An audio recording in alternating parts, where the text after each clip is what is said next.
পিতা বাবা কি জয়, বিশ্বপিতা বাবা কি জয়, আমাদের প্রিয় বাবা কি জয়। সবাইকে আমার আন্তরিক নমস্কার ও শুভেচ্ছা।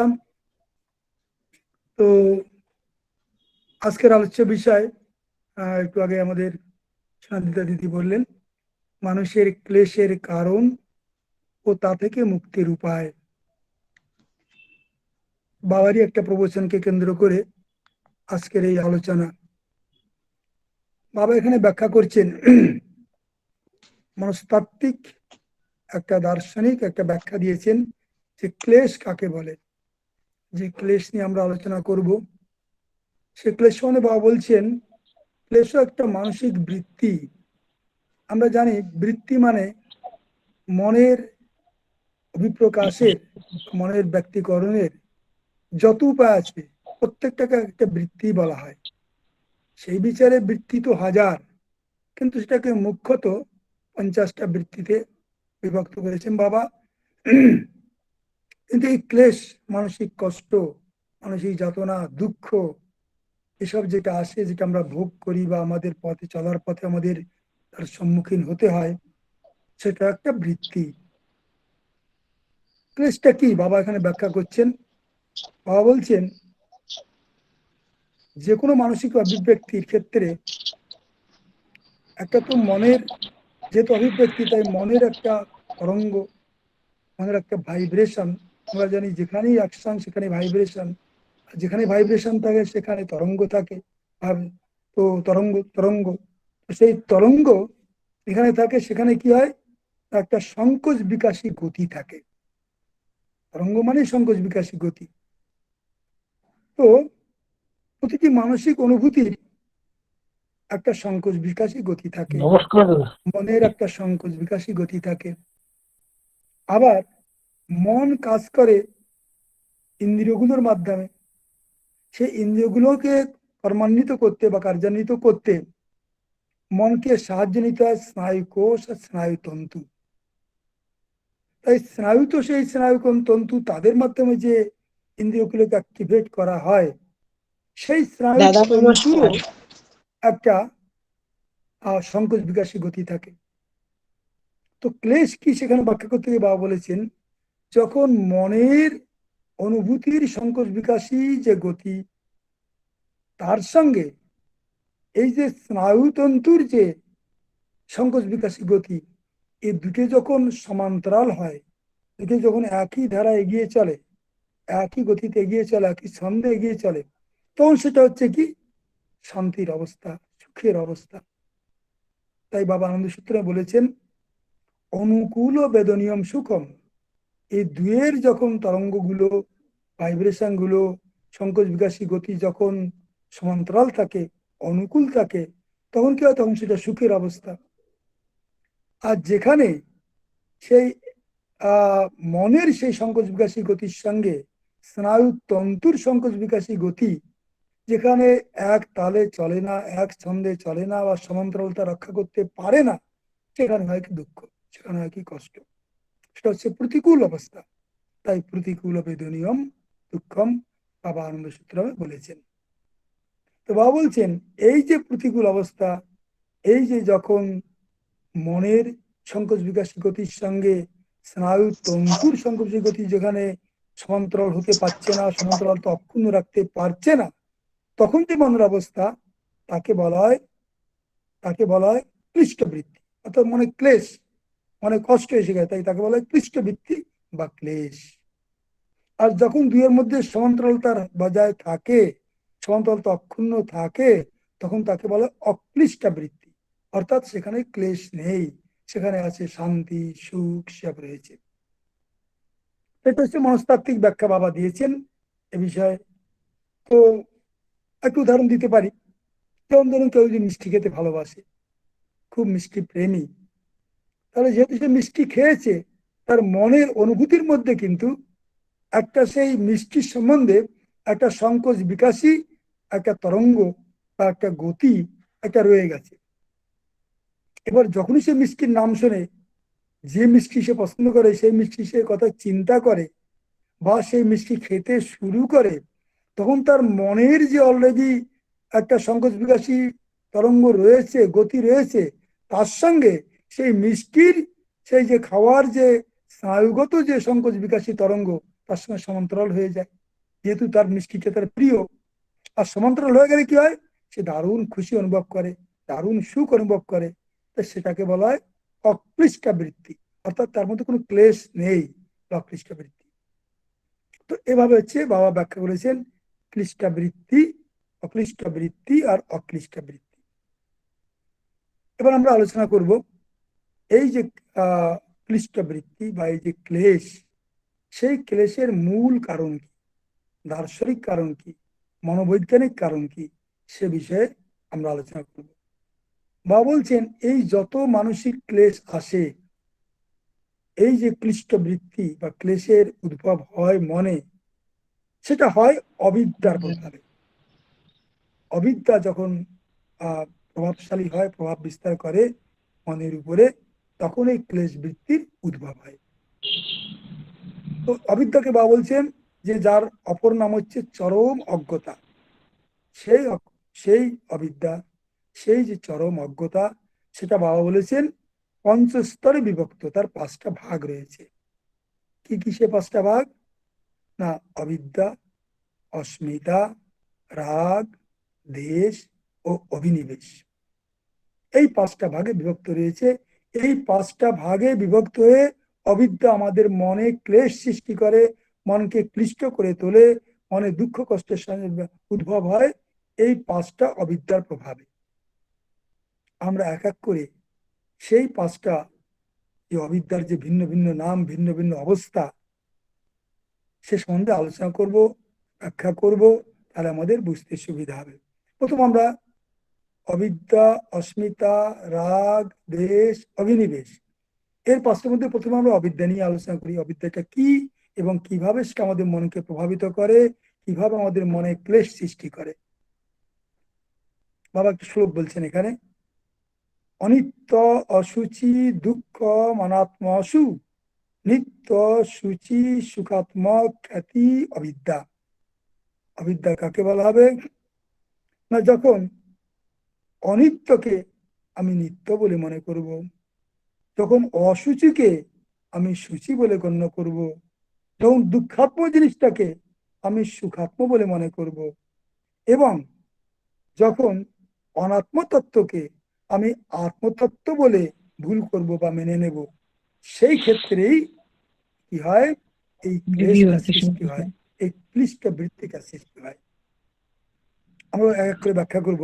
এই তো শ্লোকটাকে বললাম, শ্লোকটার অর্থ বললাম।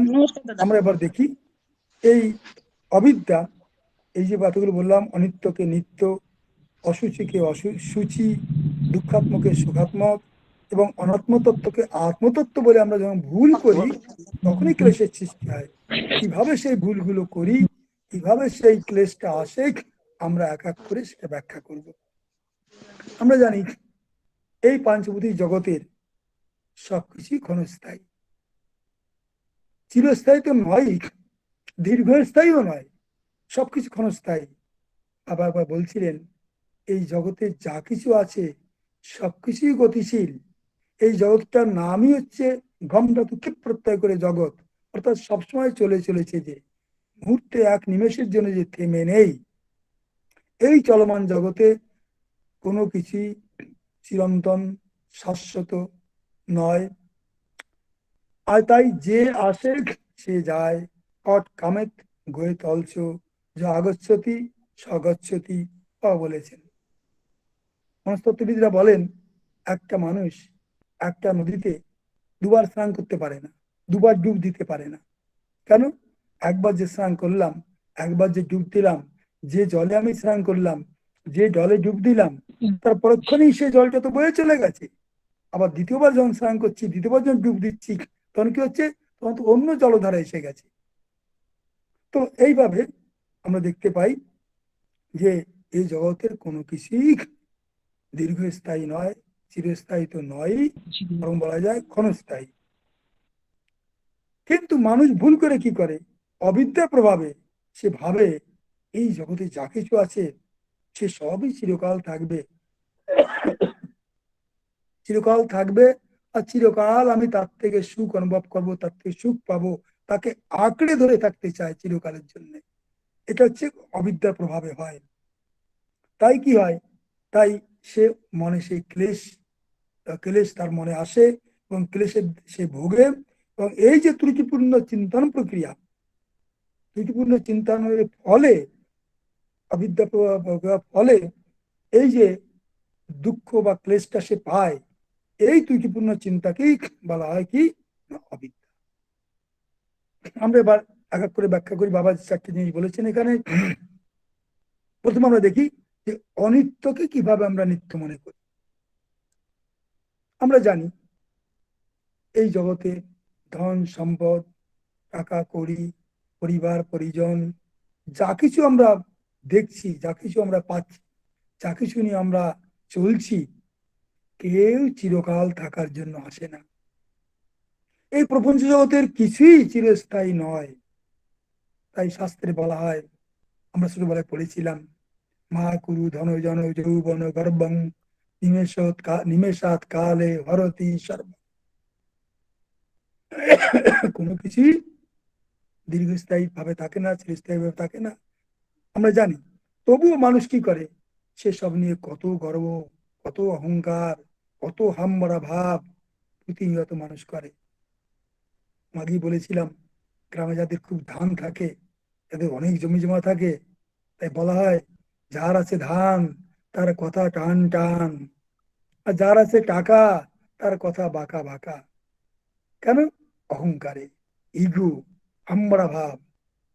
এই যে ইগো, হাম্বড়া ভাব, এই যে চলার পথে অনিত্য জিনিসকে নিয়ে নিত্য ভেবে এই যে অহংকার, অহংকারে ফুলে ফেপে ওঠা, এটা হচ্ছে কি, না ক্লেশের একটা অন্যতম কারণ। রবীন্দ্রনাথ বলেছিলেন, থাকবে না ভাই, থাকবে না কেউ, থাকবে না কেউ কিছু। বাবার কথাটা প্রায় বলতেন মাঝে মধ্যে, থাকবে না ভাই, থাকবে না কেউ, থাকবে না কেউ কিছু, এই আনন্দে যাওরে চলে কালের পিছু পিছু। মালা পটে শুকিয়ে মরে, কিন্তু যেজন মালা পরে সেও তো নয় অমর, তবে দুঃখ কিসের তরে। থাকবে না ভাই, থাকবে না কেউ, থাকবে না কেউ কিছু, এই আনন্দে যাওরে চলে কালের পিছু পিছু। বাবাকে বললাম, বাবা এই কিছুই থাকবে না, অথচ বলছি সেই আনন্দে যাওরে চলে কালের পিছু পিছু। আনন্দ কেন? বাবা বললেন, আনন্দ এই জন্যে যে আমরা এসেছি তো সবাই সেই এক পরম উৎস থেকে, আর তারই কোলেই আমরা জন্ম নিয়েছি। সেখানেই নাচা গাওয়া, হাসি কান্না, খাওয়া দাওয়া, খাওয়ানো, আর দিনের শেষে তারই কোলে আমরা ঘুমিয়ে পড়ব, দীর্ঘ নিদ্রায় মগ্ন হব। আমাদের জীবনে মৃত্যু বলে কিছু নেই, হারাবারও কিছু নেই। যেখান থেকে এসছি সেখানেই তো যাব, তারই কোলেই তো আমরা খেলাধুলো করছি, খাচ্ছি দাচ্ছি, গাইছি, নাচছি, সবকিছু করছি। তাহলে দুঃখ কেন? এটা তো আনন্দের বিষয়। যেখান থেকে এসছি আবার সেখানেই যাব, তারই কোলে ঘুমিয়ে পড়ব। কিন্তু মানুষ তবুও কি করে, সেই জেনে শুনেও সেই ভুলটা করে, তার মোহে পড়ে দুঃখগ্রস্ত হয়। আমি একটা গল্প আগে শুনেছিলাম, একটা লোক সে নদীর তীরে দাঁড়িয়ে আছে, দেখছে নদীতে দারুণ স্রোত, সেই স্রোতে একটা ছড়ি ভেসে যাচ্ছে। ছড়ি সাধারণ জিনিস, আরে ছড়িটার একটা রিং রয়েছে সোনার, আরে সোনার রিং ছড়িতে। সে কাপড় চোপড় খুলে ঝাঁপিয়ে পড়লো, পড়ে ছড়িটাকে ধরলো, ধরে আবার তীরে যখন উঠছে, সেই জলের যে গোলা থাকে, কি বলে এটাকে, হুইলপুল, তাকে ঘুরপাক ঘূর্ণিপাত, সেখানে পড়ে গেছে, আর ডুবে যাওয়ার মতো অবস্থা। তখন বললো, আরে জান তো বাঁচাই। সে কি করলো, ছড়িটাকে ছেড়ে দিয়ে কুড়ে কুলে উঠে এলো, উঠে এসে কান্না শুরু করলো, ও আমার চড়ি হারিয়ে গেল গো, আমার এত শখের চড়ি, এত সোনার রিংওয়ালা চড়ি, আমার চড়ি হারিয়ে গেল গো। আরে তোমার চড়ি ছিল কোথায়? এ তো অন্য কারো ছিল, স্রোতে ভেসে এসেছিল, তুমি তো এই ধরলে আর এই ছাড়লে, এর মধ্যেই তোমার হয়ে গেল। তো এই জগতের সবকিছুই এই ক্ষণিকের জন্যই পাওয়া, ক্ষণিকের জন্য আসে। এই সত্যটা মানুষ যদি বুঝে সেই অনুযায়ী তার সঙ্গে ব্যবহার করে, তাহলে মানুষের এই অবিদ্যাজনিত এই দুঃখ কষ্টে তাকে ভুগতে হয় না। যাই হোক, এটা হলো কি, অনিত্যকে নিত্য মনে করে মানুষ তার থেকে যে দুঃখ পায়, যে ক্লেশ পায়, কষ্ট পায়, সেটাকে বলা হচ্ছে সেটাকে বলা হচ্ছে কি ক্লিষ্ট বৃত্তি বা ক্লেশ। এবার আমরা 2 নম্বরে আসছি কি, প্রথম অনিত্যকে নিত্য মনে করে। এবার 2 নম্বর বাবা কি বলছেন, অসুচিকে সূচি মনে করে। সেখানে মানুষ কি হয়, ওই ক্লেশে ভোগে, ক্লিষ্ট বৃত্তিতে ভোগে। সেটা কি বাবা বলছেন, আমরা জানি, আমরা জম নিয়মে, নিয়মে কি আছে, প্রথম বিন্দুতে নিয়মে আছে কি শৌচ। শৌচের মাধ্যমে কি হয় না, মানুষ শুচিতা অর্জন করে। অসুচি থাকলেও তার থেকে সে শুচি হয়ে যায়, শুদ্ধ বিশুদ্ধ হয়ে যায়, সে পরিচ্ছন্ন হয়ে যায়। তাই শৌচকে বাবা বলেছেন 2 ধরনের শৌচ হয়, একটা বাহ্যিক শৌচ আর একটা আভ্যন্তরীণ শৌচ। বাহ্যিক শৌচের জন্য আমরা সবসময় কত কাপড় চোপড় পরিষ্কার করি, ঘর পরিষ্কার করি, সাবান লেগে স্নান করি। আর আভ্যন্তরীণ পরিচ্ছন্নতার জন্য কি করতে হবে, সেটা এভাবে হয় না, কত সহজ নয়। সেখানে কি করতে হবে, তার জন্য ঈশ্বর চিন্তা করতে হবে, মানব কল্যাণের চিন্তা করতে হবে, জনসেবা করতে হবে। জনসেবা করলে কি হয়, মন শুদ্ধ পবিত্র হয়। বা বলেছেন, সেবা, service makes the mind pure. আর মনটা যখন পিওর হয়ে গেল, সুন্দর হলো, পবিত্র হলো সেবার মাধ্যমে, তখন ধর্ম মেক্স দ্য ম্যান পারফেক্ট। সেই যে শুদ্ধ পবিত্র মন যে মানুষ, সে পারফেক্ট হয় কিভাবে, ধর্মের মাধ্যমে। তো আগে সেবার মাধ্যমে মনকে পবিত্র করা, তারপরে সে পবিত্র মনের সাহায্যে সে পারফেক্ট হবে, খাঁটি মানুষ হবে।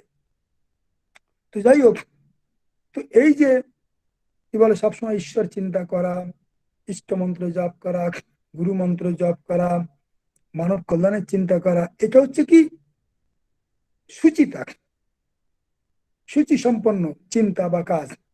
এতে মানুষ সুখের দিকে, মানুষ সেই ক্লিষ্ট বৃত্তির দ্বারা প্রভাবিত হয় না। কিন্তু মানুষ কি করে, অসুচিকে সূচি ভাবে। অসুচি মানে কি, দিন রাত জড় চিন্তা, পরনিন্দা, পরচর্চা, বৈষয়িক চিন্তা, ভাবনা চিন্তা, বিষয় আশয় নিয়ে, ধন জন, পুত্র পরিবার, বাড়ি গাড়ি, হাড়ি শাড়ি, এই সব নিয়েই চিন্তা। অর্থাৎ একটা ছোট্ট আবর্তের মধ্যে ঘুরপাক খায়, আর মনকে তার মধ্যে সীমিত রাখে। সেই ছোট্ট আবর্তের মধ্যে ঘুরপাক খেতে খেতে তার মধ্যেই যত জড় চিন্তা, জাগতিক চিন্তা। কখনো সে ভুলেও ইষ্ট মন্ত্র জপ করে না, গুরু মন্ত্র জপ করে না, মানব কল্যাণের কথা ভাবে না, জনসেবা করে না। ফলে কি হয়, সেই অসুচি তত্ত্বকে তারা সূচি মনে করে।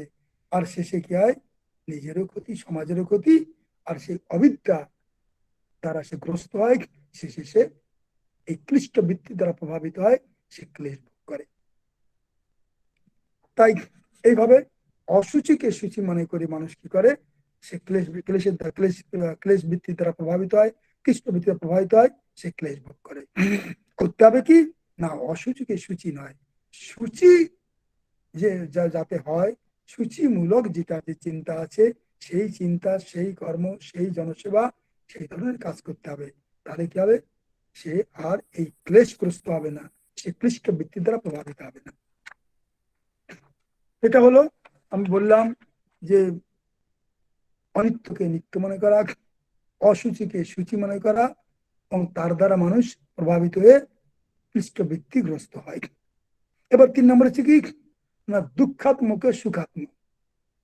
জিনিসটা দুঃখাত্মক, যেটা দুঃখের মূল কারণ, আমি সেইটাকে যখন সুখাত্মক বলে ভাবি, তখন মানুষকে কি হয়, এই ক্লিষ্ট বৃত্তির দ্বারা গ্রস্ত হতে হয়, ক্লেশের শিকার হতে হয়।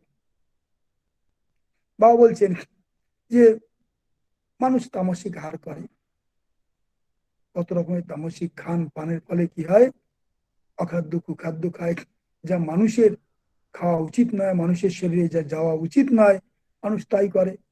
অখাদ্য কুখাদ্য খায়, খুব টেস্টি, খুব টেস্টি, খুব ভালো, খুব ভালো, খেয়ে তো বলে খুব সুন্দর, খুব খুব সুন্দর করে বেশ খাচ্ছি, বেশ খাচ্ছি ভেবে কি হয়, তার সাইড ইফেক্ট, তার আফটার ইফেক্টের ফলে কি হয়, শেষে দেখা যায় একদিন তার বিপাক শুরু হয়েছে, তার সাইড ইফেক্ট শুরু হয়েছে, তার আফটার ইফেক্ট শুরু হয়েছে, সে জটিল রোগগ্রস্ত হয়েছে। ক্যান্সার, করোনা কত কিছু এসে তার মৃত্যু ঘন্টা বাজাচ্ছে, তখন সে হাউতাস করছে, কি হলো কি হলো কি হলো, কেন হলো কেন হলো। কিন্তু তখন তো সে বোঝেও যে এই যে আমার অখাদ্য কুখাদ্য খেয়েছি, দুঃখাত্মক জিনিসটাকে আমি সুখাত্মক বলে মনে করেছি, তাই শেষ পর্যন্ত আমাকে এই জটিল রোগের শিকার হতে হয়েছে, আমাকে এই করোনা ক্যান্সার কত কিছুর আমার দ্বারা গ্রস্ত হতে হয়েছে, আর শেষে দুঃখের কবলে পড়তে হয়েছে, ক্লিষ্ট বৃত্তির দ্বারা গ্রস্ত হতে হয়েছে। এটা হচ্ছে কি না, দুঃখাত্মক জিনিসকে সুখাত্মক বলে মনে করার ফলে এটা এটা এটা এটা হয়েছে। বাবা এই সময় উদাহরণ দিচ্ছিলেন যে জানিস, দেখেছিস তোরা এই কুকুর ভাগাড়ে গিয়ে কোনো খাবার নেই, শুকনো হাড়গুলো পড়ে আছে, সেই হাড়গুলো খুব করে চিবোচ্ছে চিবোচ্ছে চিবোচ্ছে, রসকস কিছু নেই, কিন্তু চিবোতে চিবোতে কি হয়, তার গালটা কেটে যায়, মাংসটা কেটে যায়, ঠোঁট গুলো কেটে যায়, প্রচুর রক্ত ঝরে, তো রক্ত একটু নুনতানন্ত হয়। কুকুরটা ভাবে, বাহ বেশ, হাড়টা তো বেশ খাচ্ছি, হাড়ের স্বাদটা তো বেশ, নুনতানটা স্বাদ পাচ্ছি। সে রক্ত শোষে, কার রক্ত? হাড়ের রক্ত নয়, নিজেরই রক্ত। সে চুষে চুষে যেটুকু চিবোয়, যেটুকু সে সুখ পায়, তারপরে যখন সে গালটা কেটে গেছে, জ্বলন হচ্ছে, যন্ত্রণা হচ্ছে, তখন সে বোঝে, আরে এটা হয়তো বুঝতেও পারে, নাও বুঝতে পারে, কিন্তু তখন সে বোঝে যে আমি এতক্ষণ যে স্বাদ পাচ্ছিলাম সেটা অ্যাকচুয়ালি হাড়ের ছিল না, তারই গাল কেটে বাকি মুখ কেটে রক্ত বেরিয়ে সেটাই সুখ পাচ্ছিল। বা বলছেন এই যে কি বলে কুকুরের যে অবস্থা, ঠিক মানুষেরও সেই অবস্থা হয় যখন সে খায় অখাদ্য কুখাদ্য, আর তখন সে কি বলে সে দুঃখাত্মক জিনিসকে সুখাত্মক বলে মনে করে, আর তারপরে সে একদিন কষ্ট পায়, সে একদিন দুঃখগ্রস্ত হয়, সে একদিন ক্লিষ্ট বৃত্তির দ্বারা গ্রস্ত হয়, তখন সে বোঝে, বুঝতে পারে না বুঝতে পারে, যারা বোঝে তখন বুঝে আর কিছু করার থাকে না, তখন আর কিছু। এটা হলো কি হলো, দুঃখাত্মকে সুখাত্মক মনে করে এগিয়ে যাওয়া এবং পরে ক্লিষ্ট বৃত্তির দ্বারা গ্রস্ত হওয়া। 4 নম্বর হচ্ছে কি না, অনাত্ম বস্তুকে আত্মা বা আধ্যাত্মিক প্রতিমূর্তি বলে ধরে নেওয়া, অনাত্ম বস্তুকে আত্মস্বরূপ বলে ধরে নেওয়া, তাকে বলা হয় কি, এটা একটা অবিদ্যার প্রভাবে মানুষ করে। অনাত্ম বস্তু মানে কি, বা বলছেন একখণ্ড পাথর, তাকে পাথর তো পাথরই, অন্য পাথরের মতো, সেটাকে শালগ্রাম শিলা মনে করে তাতে নারায়ণ ভাব নিয়ে তার পূজা হচ্ছে, কিন্তু কিন্তু তেল টেল লাগিয়ে কত কিছু লাগিয়ে সে একটা শালগ্রাম শিলা, সে একটা পাথর, তার চেয়ে বেশি কিছু নয়, আর তাকে নারায়ণ জ্ঞানে তাকে তার পুজো হচ্ছে। কবির দাস বলতেন, পাথর পুজো হয়ে মিলে তো মায়ের পুজো পাহাড়, যদি একটা পাথরকে পূজা করলে যদি নারায়ণকে পাওয়া যায়, যদি হরিকে পাওয়া যায়, তাহলে পাথরকে কেন পুজো করবো? তো পাহাড় তো তার চেয়ে অনেক বড়, তাহলে পুরো পাহাড়কে আমি পুজো করি। এ বিষয়ে তন্ত্রিক শিব বলেছেন, মৃৎশিলা ধাতু দর্বাদি মূর্তাবিশ্বর বুদ্ধয় কৃষ্ণন্তস্তপসা জ্ঞানম বিনা মোক্ষম অজান্তিতে। এই যে মাটি, এই পাথর, এই বিভিন্ন ধাতু, এই কাঠ, বিভিন্ন এসব দিয়ে যে মূর্তি তৈরি হয়, আর সেই মূর্তি তৈরি করার পরে তার মধ্যে প্রাণ প্রতিষ্ঠা হয়, তাকে ঈশ্বর জ্ঞানে পূজা হয়। এইভাবে যত কঠোর থেকে কঠোরতম তপস্যা যদি মানুষ করে, আজীবন তার পূজা করতেও থাকে, প্রকৃত জ্ঞান বিনা, পরাগ জ্ঞান বিনা মানুষ কোনদিন মোক্ষ পাবে না, মুক্তি মোক্ষ পাবে না।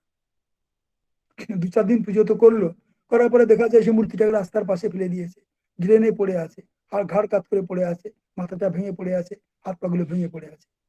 যে মূর্তিতে তখন প্রাণ প্রতিষ্ঠা করলো, পুজো হলো, সেই মূর্তিটাই তারপরে ড্রেনে পড়ে গড়াগড়ি যাচ্ছে।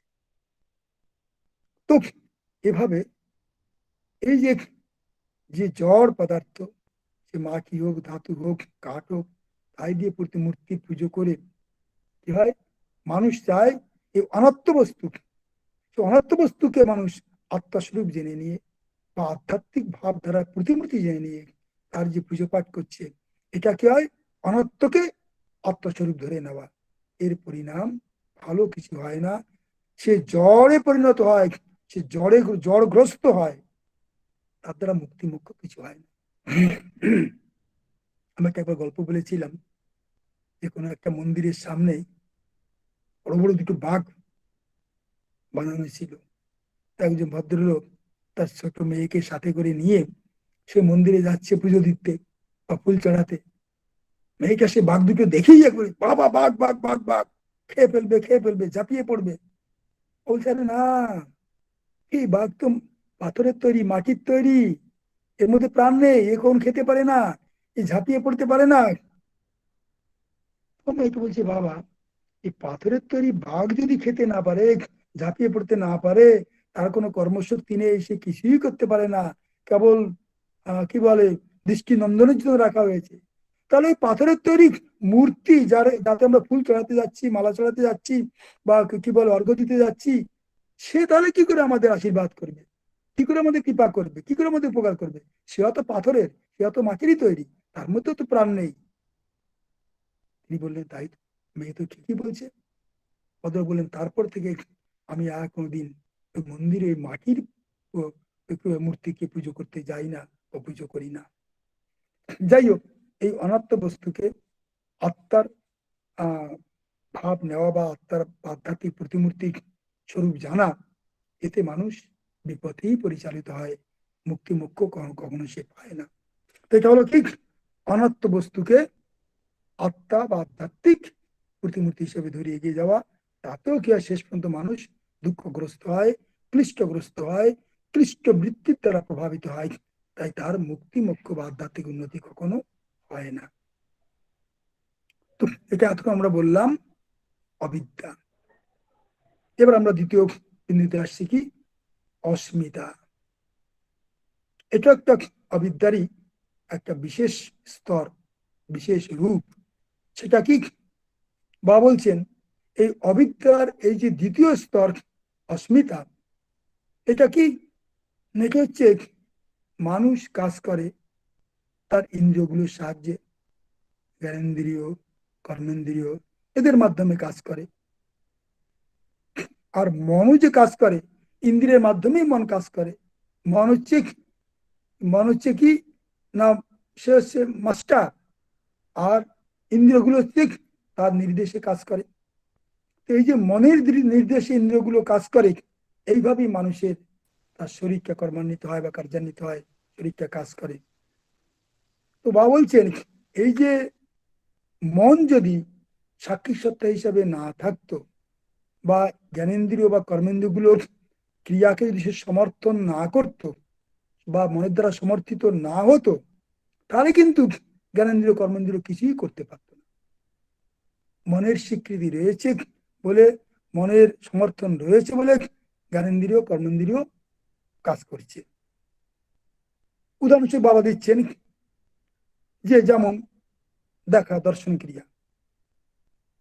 এই দর্শন ক্রিয়া দেখছি আমরা চক্ষুর ইন্দ্রিয়ের সাহায্যে, আলোক তরঙ্গ চক্ষুর উপরে এসে পড়ছে, তারপরে চাক্ষুষী নাড়ি, তারপরে চাক্ষুষী যে রস, তার মাধ্যমে ব্রেনের একটা নির্দিষ্ট পয়েন্টে যাচ্ছে, সেটা মন সেটা কি বলে সেই অনুযায়ী রেসপন্ড করছে, সেই অনুযায়ী মন সেটা গ্রহণ করছে, তারপরে সে দেখা ক্রিয়াটা সফল হয়। মন যদি অনুপস্থিত থাকে তাহলেও হবে না, আবার চক্ষুরিন্দ্রিয় যদি ত্রুটি থাকে তাহলেও হবে না। তো কিন্তু মানুষ ভাবে যে না, আমরা শুধু চোখ দিয়েই দেখি, কান দিয়েই শুনি, তার পিছনে যে মনের যে সহযোগিতা, মনের যে সমর্থন, মনের যে স্বীকৃতি, সেটা না হলে যে কোনো দর্শন ক্রিয়া সম্ভব নয়, কোনো ইন্দ্রিয়ই কাজ করতে পারে না, এটা সাধারণ মানুষ বুঝতে চায় না বা বোঝে না, এই অস্মিতার দ্বারা প্রভাবিত হয়ে। বাবা কেন সুন্দরভাবে বলছেন, এই যে চোখের যে কাজ, দেখা, দর্শন, এই চোখের কি রয়েছে, দর্শন শক্তি রয়েছে। আর এই যে দর্শন শক্তি, যে চোখ দেখছে, আর মন মন মনের সমর্থন আছে বলে চোখটা দেখছে। তো মনের যে সমর্থন, তাকে বলে দৃক শক্তি। তো মনের রয়েছে দৃক শক্তি, আর চোখের রয়েছে দর্শন শক্তি। এই দৃক শক্তি আর দর্শন শক্তি দুয়ের যখন সংযোগ হবে, তখনই সে দেখা ক্রিয়াটা সফল হবে। আমরা দেখি চোখ মেলে তাকিয়ে আছি, কিন্তু মনটা দারুণ ভাবে অন্য কিছু ভাবছে, গভীর ভাবে অন্যমনস্ক রয়েছি। চোখের সামনে দিয়ে কেউ যদি চলেও যায়, আমরা তাকে দেখতে পাবো, কারণ তার মন অনুপস্থিত রয়েছে। তো যাই হোক, এই দৃক শক্তি এবং দর্শন শক্তি, এই ইন্দ্রিয় এবং মন, এই দুয়ের সমন্বয়ে, দুয়ের সংযোগে, একে অন্যের সমর্থন যখন রয়েছে, তখনই দর্শন ক্রিয়া সফল হয়। ঠিক একইভাবে বাবা বলছেন যে অন্যান্য বৃত্তির ক্ষেত্রেও ঠিক তাই। দেহের যত ইন্দ্রিয় আছে সেগুলো কাজ করে কখন? যখন সেগুলো কর্মান্বিত হয় কখন? যখন মন সমর্থন দেয়, মনের সমর্থন থাকে, মনের স্বীকৃতি থাকে। সেখানেও বাবা বলছেন এই যে ইন্দ্রিয় যারা কাজ করে, সেই ইন্দ্রিয়ের কাজকে বলা হয় কর্মশক্তি। ইন্দ্রিয় কাজকে বলা হয় কর্মশক্তি, আর মনকে সেখানে বলা হয় কৃত শক্তি। একটা কর্মশক্তি, একটা কৃত শক্তি। যেমন দর্শনের ক্ষেত্রে মনকে বলা হচ্ছে দৃক শক্তি, আর দেখাকে বলা হচ্ছে দর্শন শক্তি। দৃক শক্তি, দর্শন শক্তি দুইয়ের সমন্বয়ে দেখা ক্রিয়াটা সম্পন্ন হচ্ছে। ঠিক অন্যান্য যে ইন্দ্রিয় রয়েছে সেসব ক্ষেত্রে ইন্দ্রিয় কর্মশক্তিকে বলা হচ্ছে কর্মশক্তি, আর মনের কর্মশক্তিকে বলা হচ্ছে কি কৃত শক্তি। এই কৃত শক্তি আর কর্মশক্তি দুটো যখন এক হবে যাবে, মিলে যাবে, যখন কৃত শক্তির সমর্থন থাকবে কর্মশক্তির পিছনে, তখনই সেই ইন্দ্রিয়গুলো ফাংশন করতে পারবে, কাজ করতে পারবে। কিন্তু বাবা বলছেন এইখানে মানুষ ভুল করে, কি করে?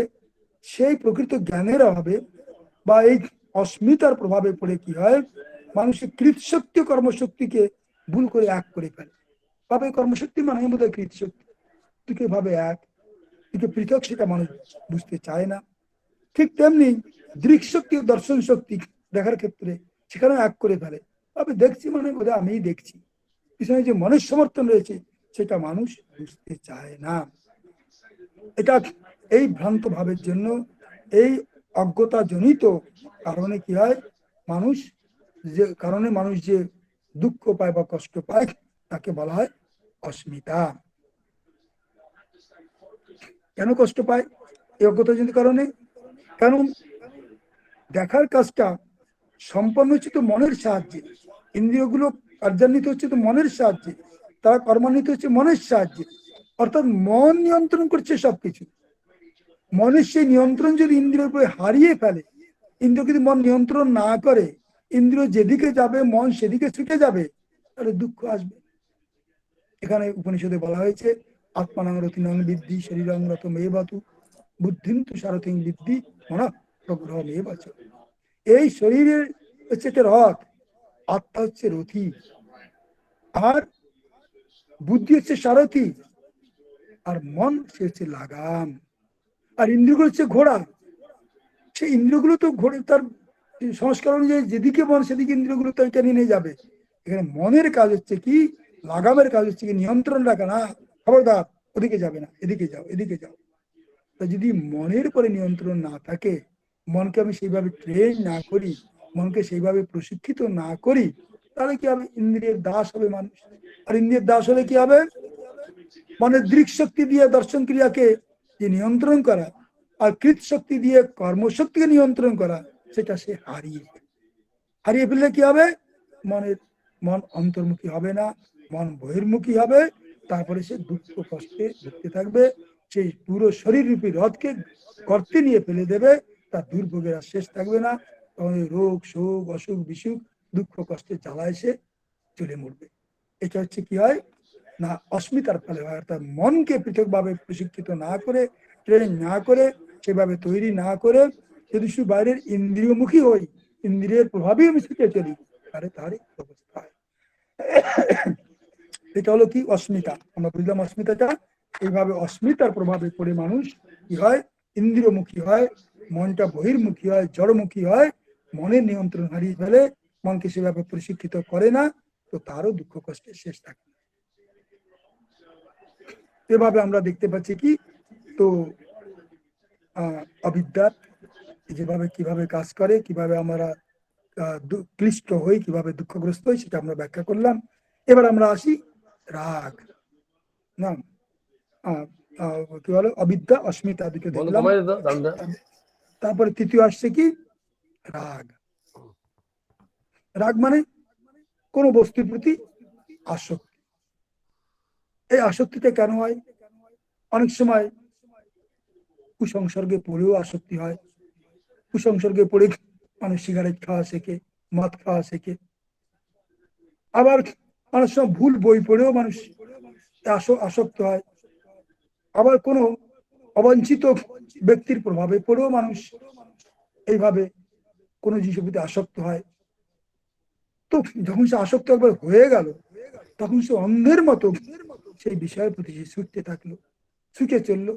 এই যে যুক্তি বর্জিত হয়ে, বিবেক বর্জিত হয়ে কোনো বিষয়, কোনো কিছুর প্রতি অন্ধভাবে ছুটে যাওয়া, তার প্রতি মোহমুগ্ধ হওয়া, এটাকে বলে রাগ।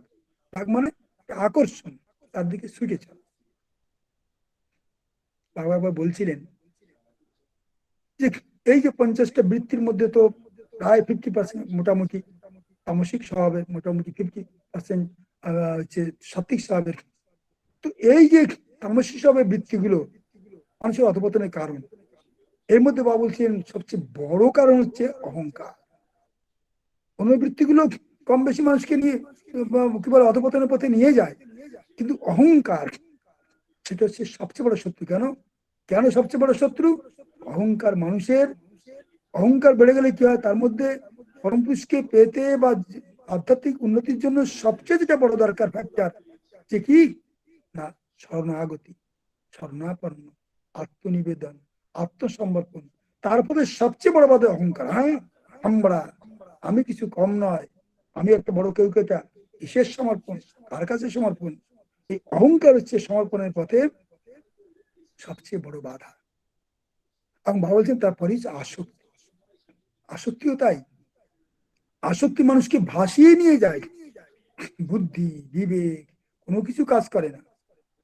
তো সেই জন্য এই যে আসক্তি, এই যে রাগ, এই যে আকর্ষণ, তাই না, এটা মানুষের অধপতনের একটা বড় কারণ।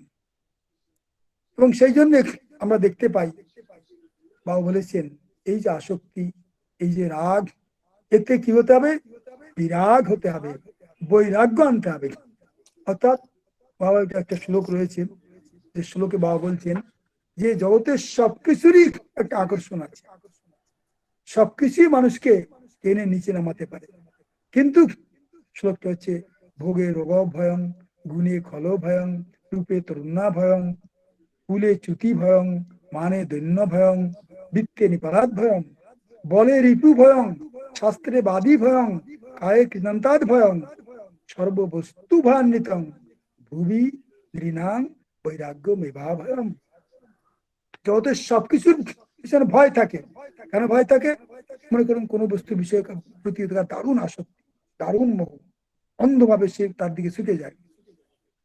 আমাদের যে মণিপুর চক্রে 10টা বৃত্তি রয়েছে, লজ্জা, কৃষ্ণতা, ঈর্ষা, সুশুক্তি, বিষাদ, কষায়, লাস্টের চারটে তৃষ্ণা, মোহ, ঘৃণা, ভয়। মোহ মানে আসক্তি, অন্ধ আসক্তি, অন্ধ আকর্ষণ। আর তৃষ্ণা মানে সে আকর্ষণের বিষয়টাকে পাওয়ার জন্য দারুণ উগ্রতা, দারুণ আকুলতা। তৃষ্ণা মানে জলের তৃষ্ণা নয়, পাওয়ার জন্য ব্যাকুলতা, আমি পাবোই, পেতে হবেই, মরে গেলেও আমি পেতে চাই। এই যে পাওয়ার তীব্র আকুতি, একেবারে তৃষ্ণা। দেখুন, তৃষ্ণা, মোহ, আর তারপরে ঘৃণা, ভয় পাশাপাশি রয়েছে।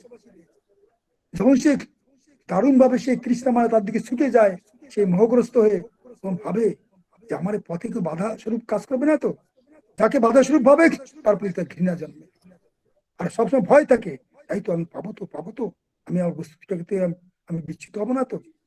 তো যাই হোক, এই যে রাগ, এই যে আকর্ষণ, এর থেকে মুক্ত হবার পথ হচ্ছে, বাবা কি বলেছেন, ভূমি নিরাম বৈরাগ্য মেভাভয়ম, সবকিছুর প্রতি বিরাগ হতে হবে, বৈরাগ্য আনতে হবে।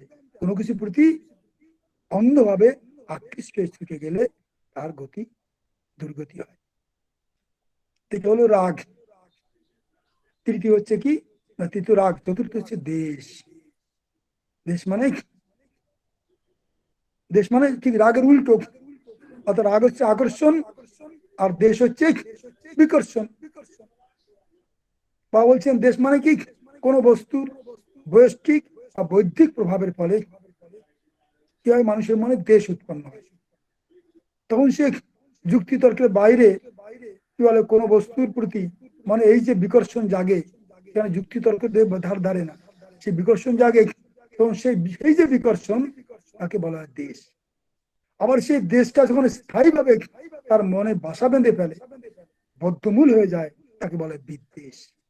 দেশ বিদ্বেষ। আপনারা জানেন জড়বাদীরা ধর্মকে অহিংসা সেবন বলে মনে করে। কেন? কার্ল মার্কস বলেছেন ধর্ম অহিংসা সেবন।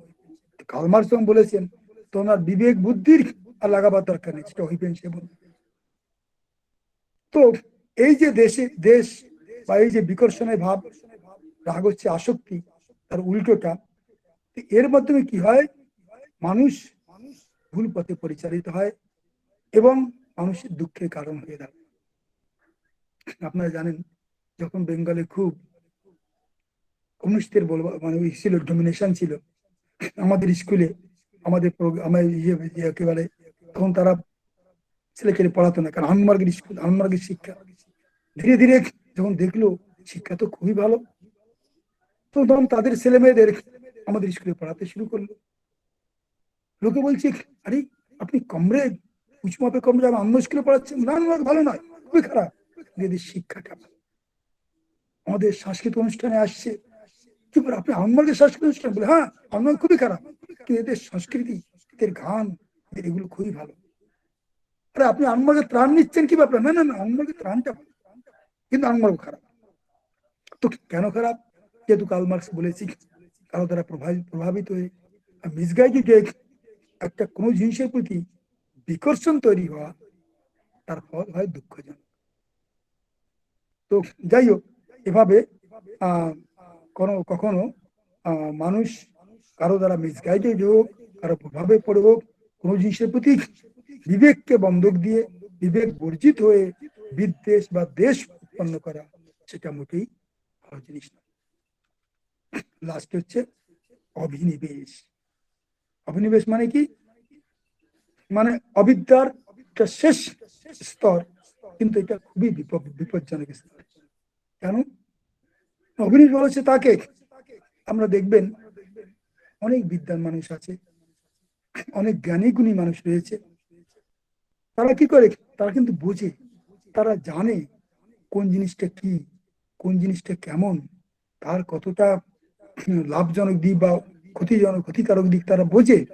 কিন্তু বুঝেও বোঝার সত্ত্বেও তারা কিন্তু সেই ক্ষতিকর সেই দিকগুলো জেনেও তারা সেদিকে ছুটে যায়, তার মোহজালে আবদ্ধ হয়ে পড়ে।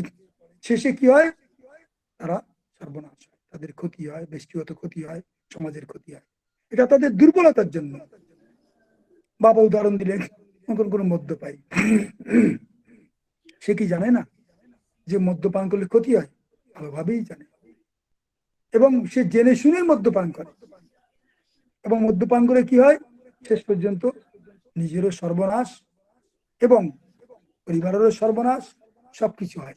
অথচ মদ খাওয়া যে খারাপ, সে ভালো করেই জানে, ভাবে যে এই লাস্ট খেলাম, আর খাবো না, এই শেষবারের মতো খেলাম, কিন্তু আবার আবার খায়, আবার সেই পথে যায়।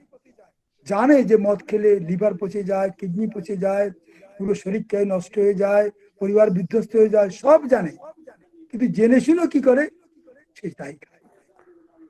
যারা স্মোকিং করে তারা ভালো করেই জানে, ওই প্রতিটি সিগারেটের গায়ে, প্যাকেটের গায়ে লেখা আছে smoking is injurious to health. তারা সব জ্ঞান পাবি, ভালো করে জানে, অথচ তারা খায়। কেন খায়? এই সেই অভিনিবেশ।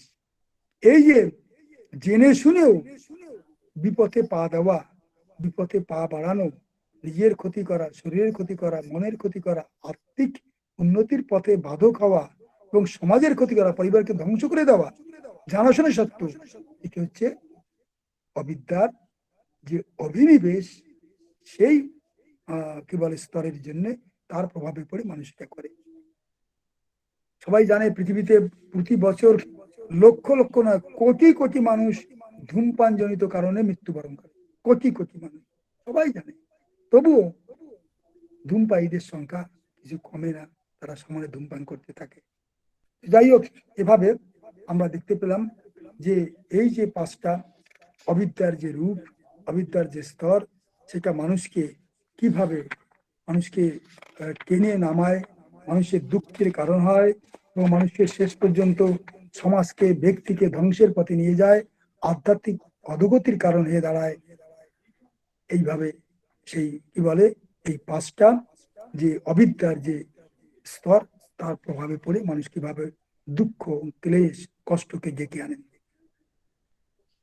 বাবা বলছেন এই বিশ্ব ব্রহ্মাণ্ডের সবকিছুই পরম পুরুষের লীলার দ্বারা আদৃত। তারই লীলাময় জগতে তারই ইচ্ছাতে সবকিছু হয়ে চলেছে। এটাকে বাবা নাম দিয়েছেন প্রপত্তিবাদ। তার ইচ্ছা ছাড়া ঘাসের পাতাও নড়ে না, কোনো কিছুই হয় না, কেউ জগতে কিছুই করতে পারে না।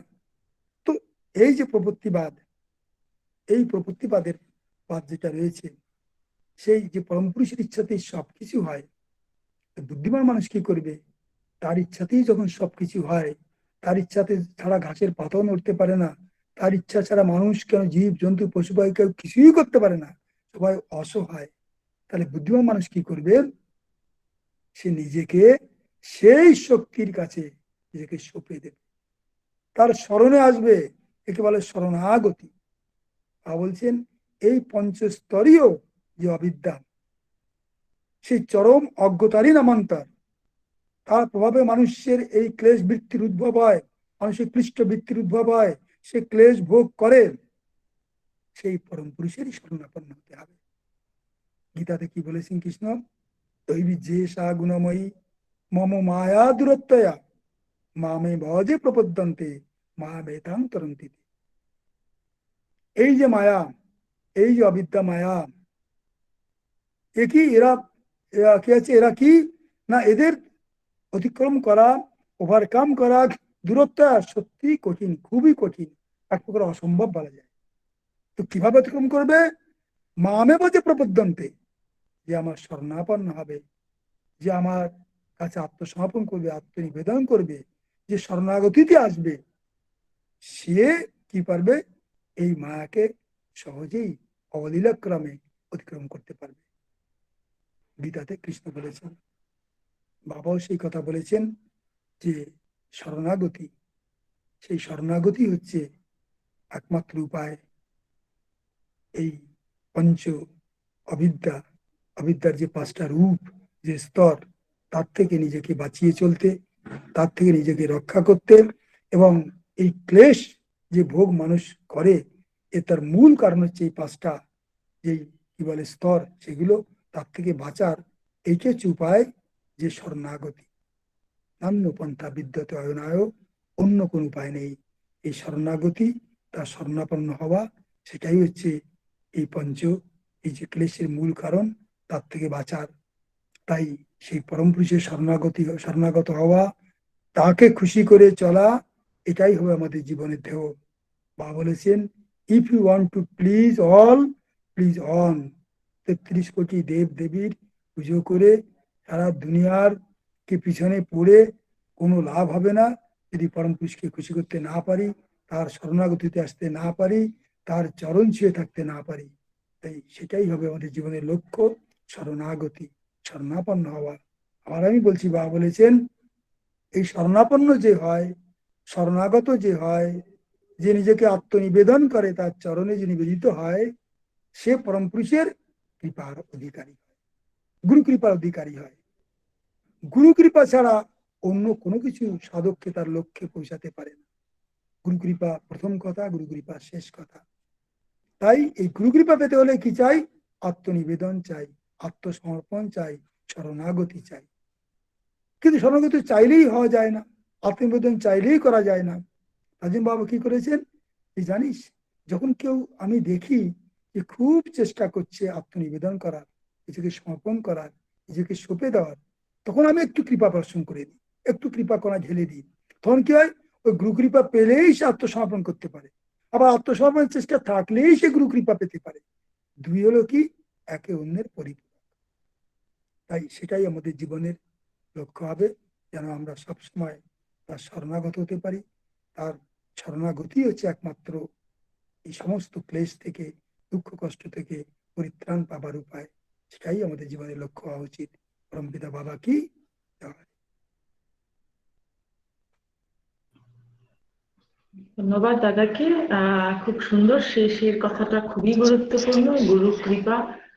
গুরু কৃপা এবং শরণাগতি দুটোর উপরেই দাঁড়িয়ে রয়েছে ভক্তির মূল তত্ত্ব। আমরা যত কিছুই বলি না কেন, অল থিওরিটিক্যাল ডিসকোর্সেস, সবকিছুর মূলে একটাই, সেটা হচ্ছে গুরু কৃপা পাওয়ার জন্যে সবকিছু করে যাওয়া, চেষ্টা করে যাওয়া, আর চরম ও পরম আত্মসমর্পণ। আমি একটা প্রশ্ন ভেবেছিলাম করব, কিন্তু লাস্টের এই দুটো কথাতে সে উত্তরটাও পেয়ে গেছি। সুতরাং আর প্রশ্নটা করছি না। যে মন, দাদাকে বলার আমার ইচ্ছেই ছিল, যে মনের মধ্যে যে মন অবিদ্যার মায়ায় প্রভাবিত হয়ে গুরু থেকে দূরে সরে যাচ্ছে, সে তো বুঝতে পারছে না তাহলে মনের কোন অংশটা তাহলে এই সম্বিতটাকে ফিরিয়ে আনবে। সেটা মানে যে সেটা করে চলেছে, যে গুরু থেকে দূরে সরে যাচ্ছে অবিদ্যা মায়ার প্রভাবে, তাহলে ওই সম্বিতটা তাকে ধাক্কাটা কিভাবে আনবে, কোন কে সে ধাক্কাটা দেবে যে সে বুঝবে যে গুরু কৃপা, সেও তো জানে যে গুরু কৃপাটাই আসল কথা, তাহলে কেন করছে না সেই জায়গাটার একটুখানি জানার ইচ্ছে ছিল।